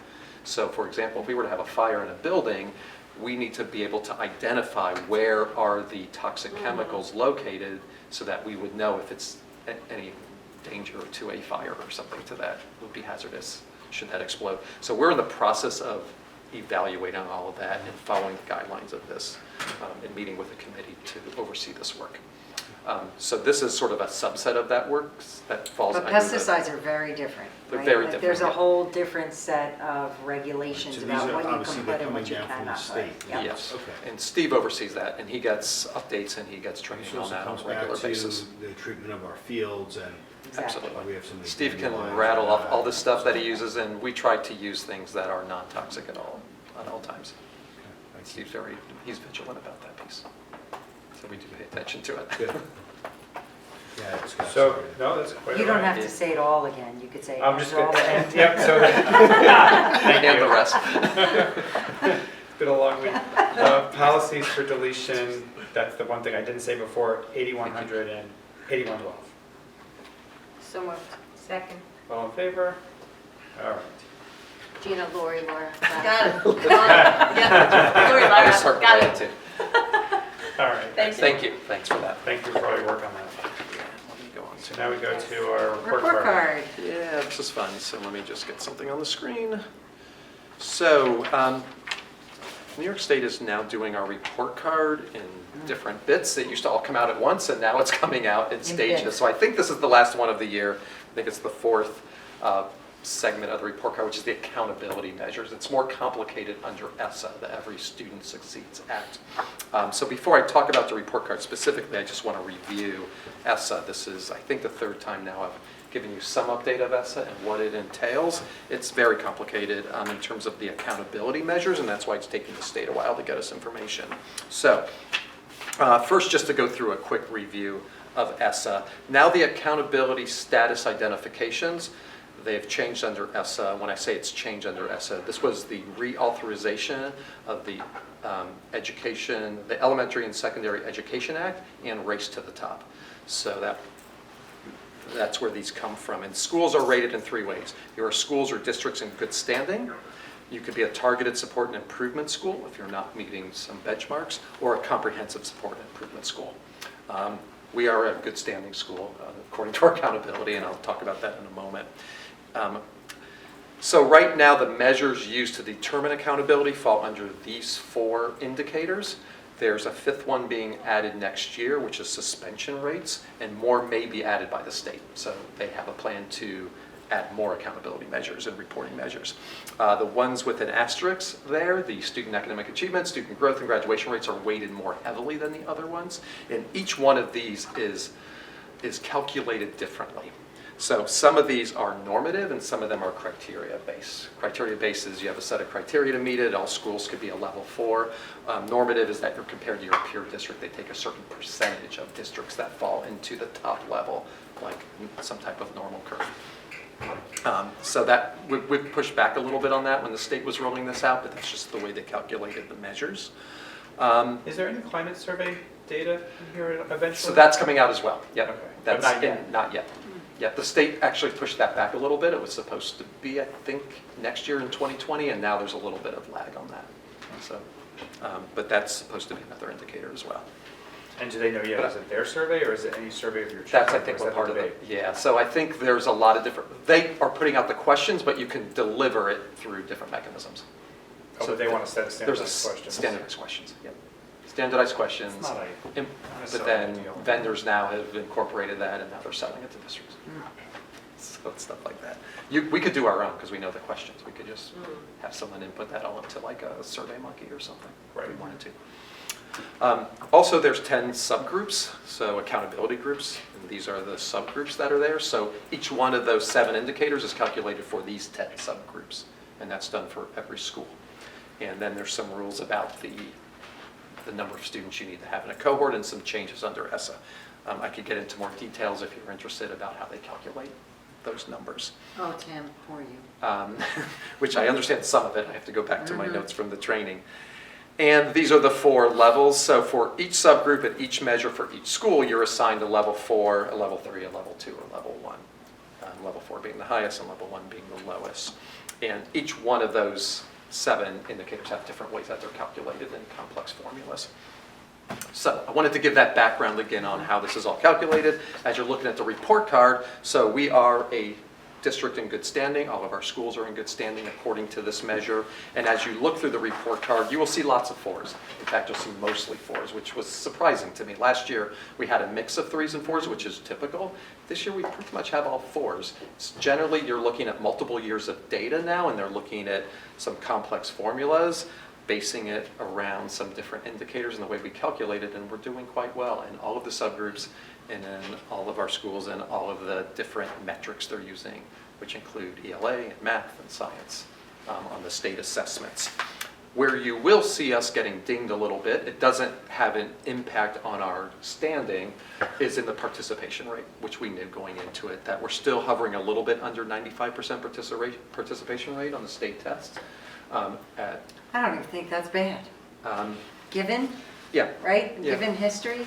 right. Given our history, it was, there was the movement. We have less parents each year. It has And I gotten think progressively that better, and we believe that our parents will make the decision that they think is best for And their I children. think our parents are making a decision to do it as opposed to not do it. And I think that I don't know if other districts in the area are following suit. I think people still have a lot of They do, yes. opt-out issues. Some have a lot, and we have less, so it is giving us the data that we need. But you'll see on a few of the pages where we didn't meet our participation rate.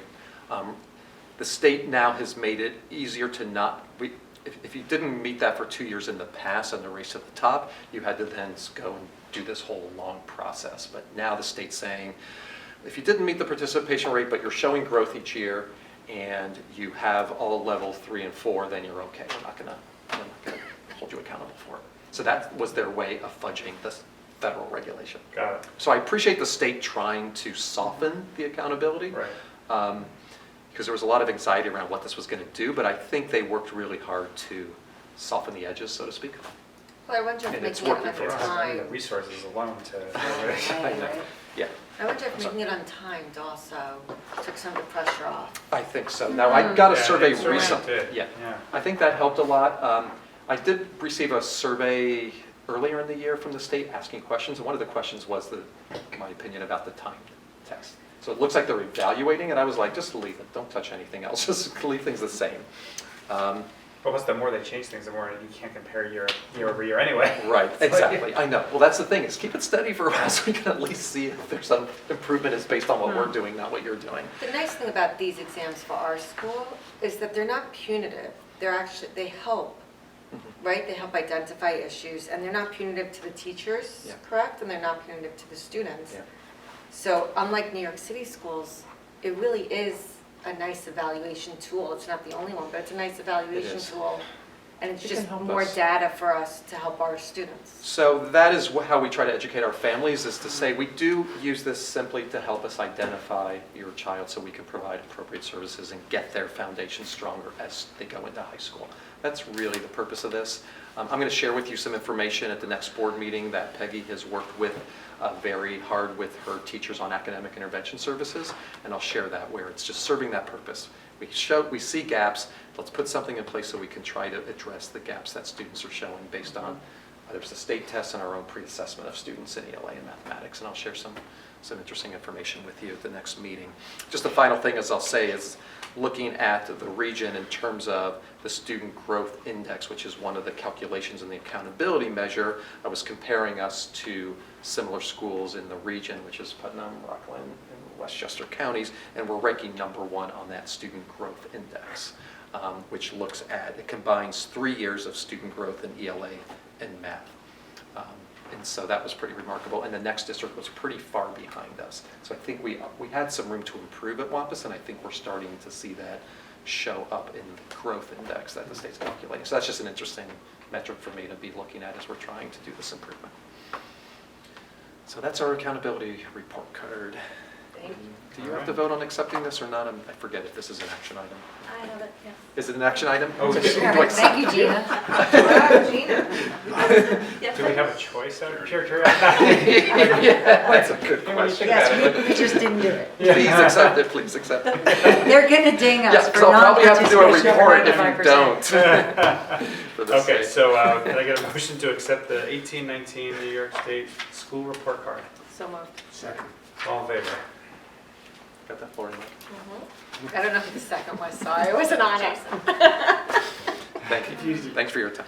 All right. Staff reports. Okay, starting with me.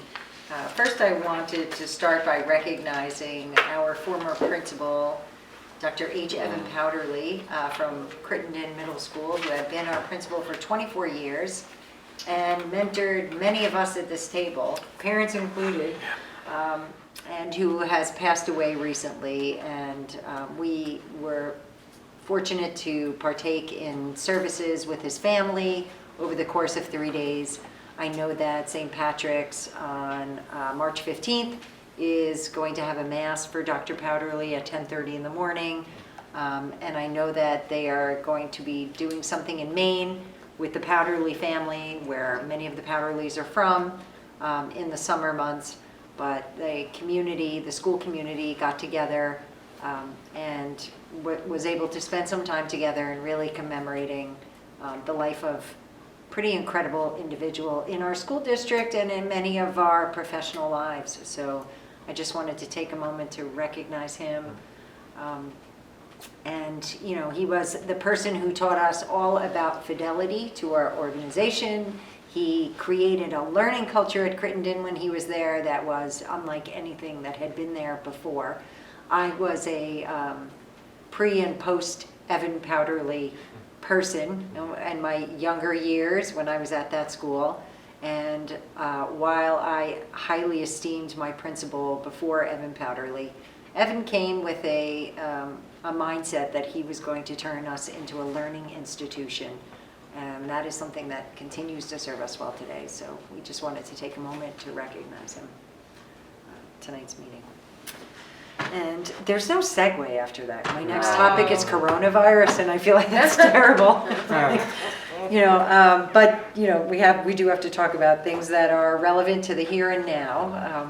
As our community knows, I have spent quite a bit of time, as have Gina and Kelly and Tim, working through the coronavirus information that is coming out.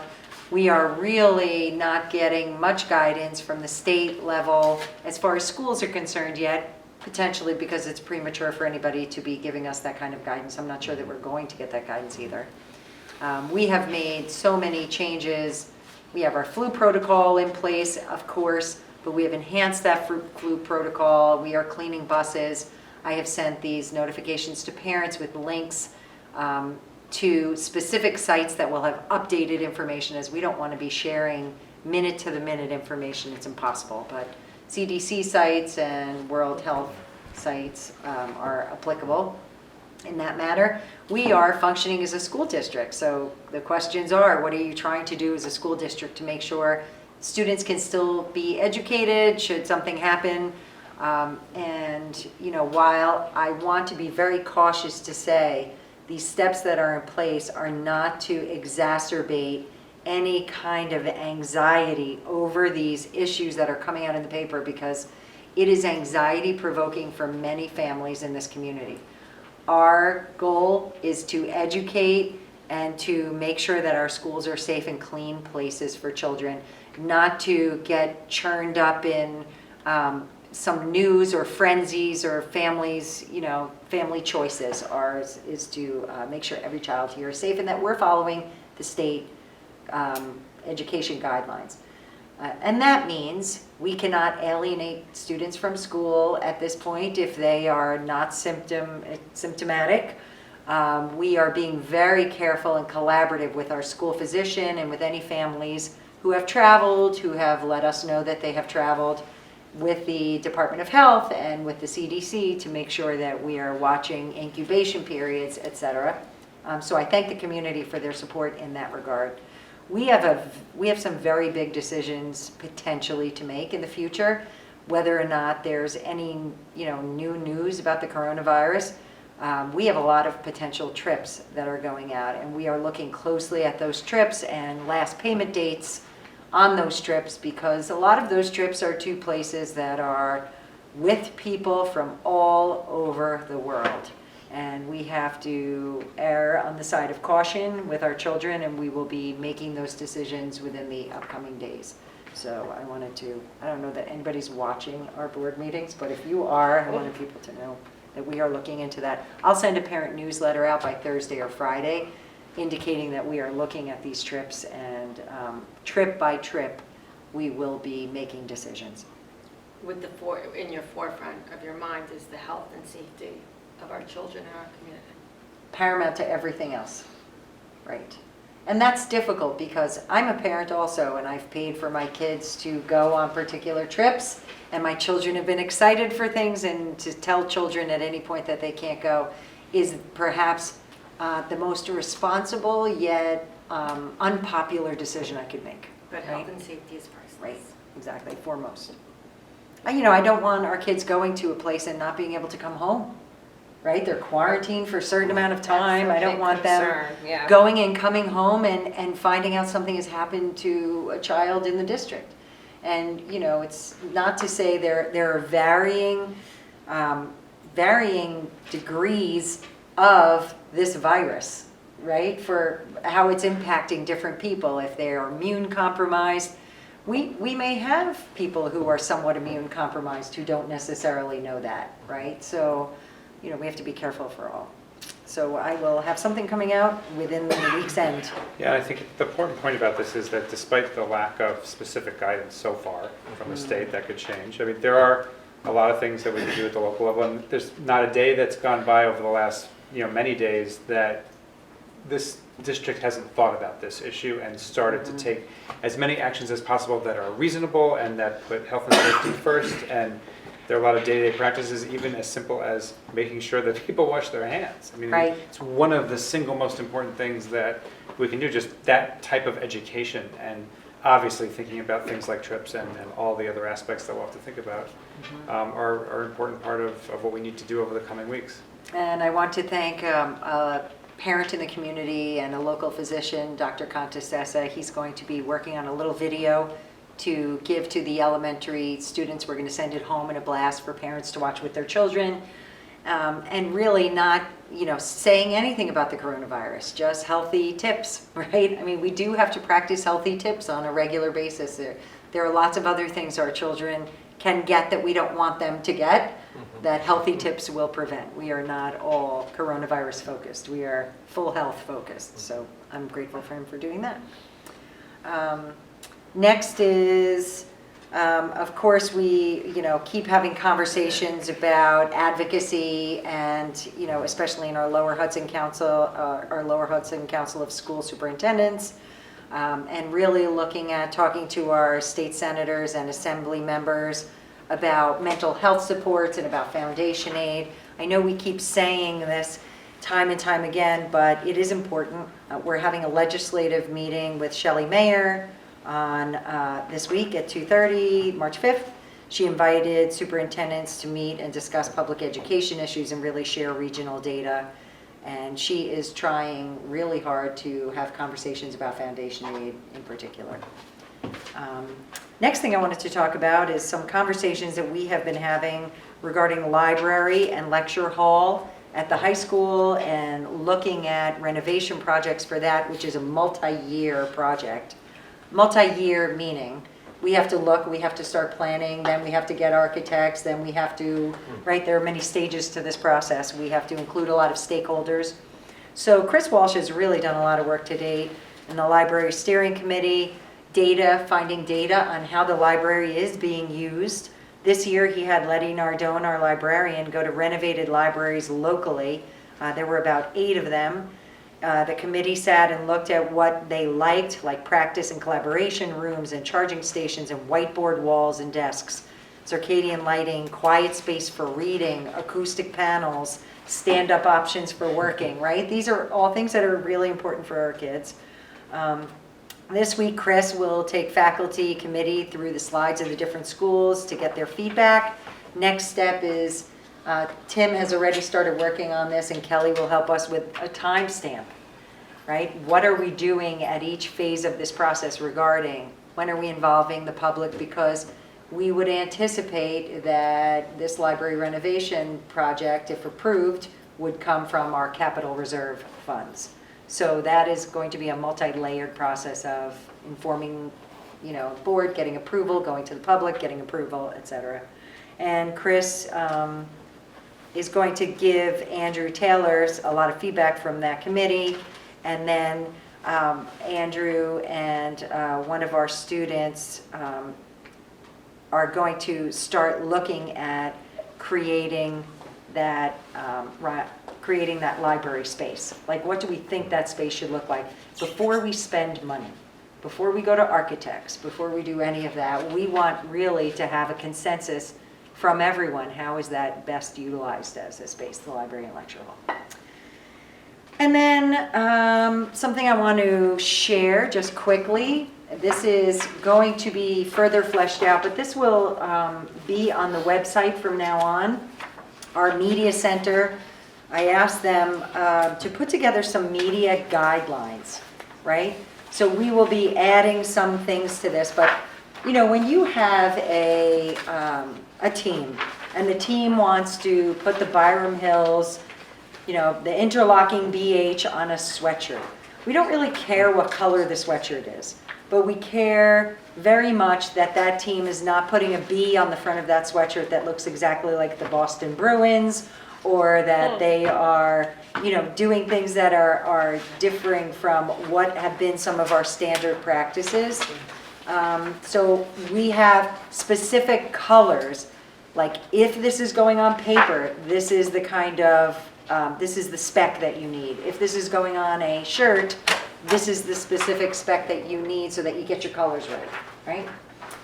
So we are looking to do that. And then our Bobcat, and not the other renditions of Bobcats we've seen.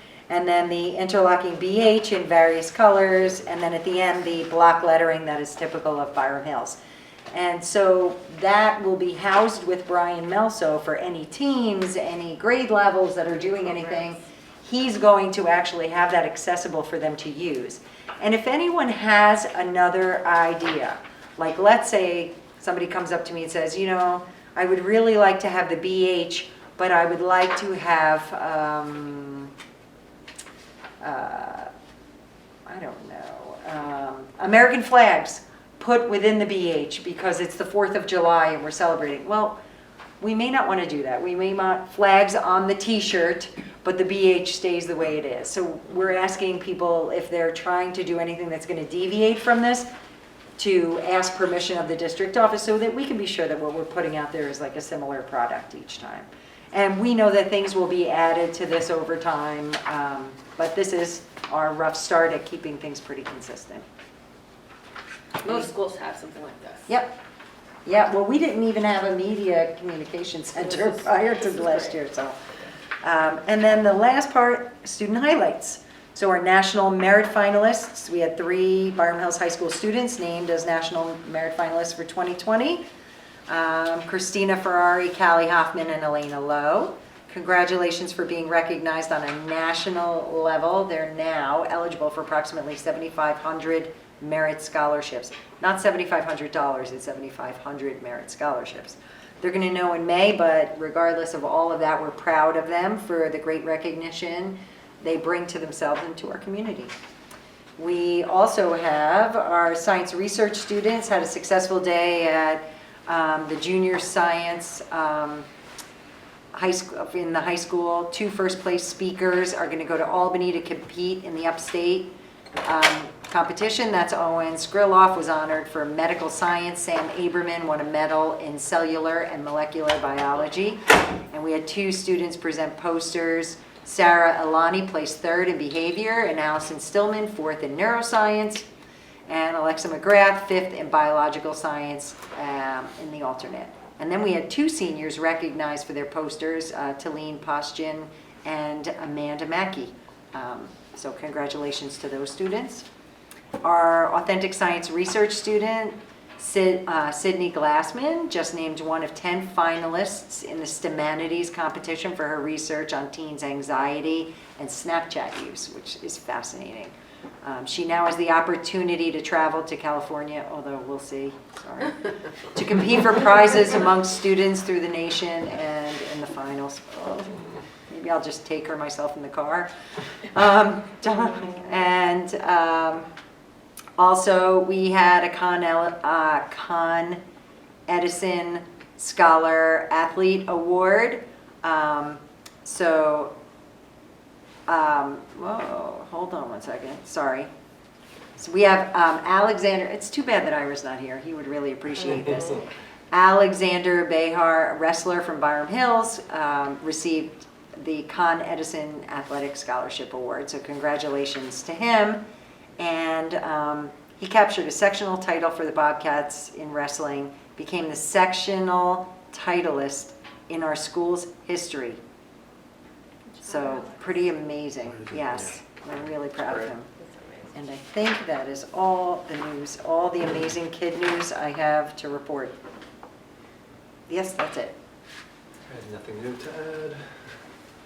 I just quickly want to say, Jen, Phil Peterson, the transportation supervisor, and myself met with TransFinder to review the report. We should have a report for you for the next board meeting for the 17th, and then the representative, T. Doolin from TransFinder, is going to be here to present his findings, and we'll get started on that. On the 17th, will be? On the 24th. You'll have the report on the 17th and the 24th. So you have time to look at it and So you can ask take questions. That's great. Get your questions and, yeah. Okay. We look forward to it. And remember, there were 3 phases to that. So the first one was our operational effectiveness, right? Like View. the next phase after that is going to be efficiencies. Like how can he come in and look at our routes to make them more efficient? Like first they need a view, then they need to work on efficiencies. And it's after efficiencies are in place that you could then say, can we change school start times? You can't actually do that until you know you're at your optimal efficiency. However, I asked him to come up with some concepts of changing school start times, knowing we're taking a cart before a horse to look at it for just a few minutes, putting it back again to go through the efficiencies, but in our minds thinking of starting to think about what those options are to. So what he has now is the view, basically, like the high-level view. Is that? Exactly. Okay. Yep. All right. Board reports. Anybody have anything? No?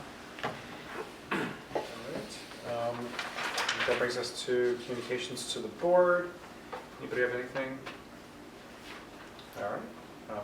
Making good progress. I would ask for a motion to approve the February 4th, 2020 minutes. So moved.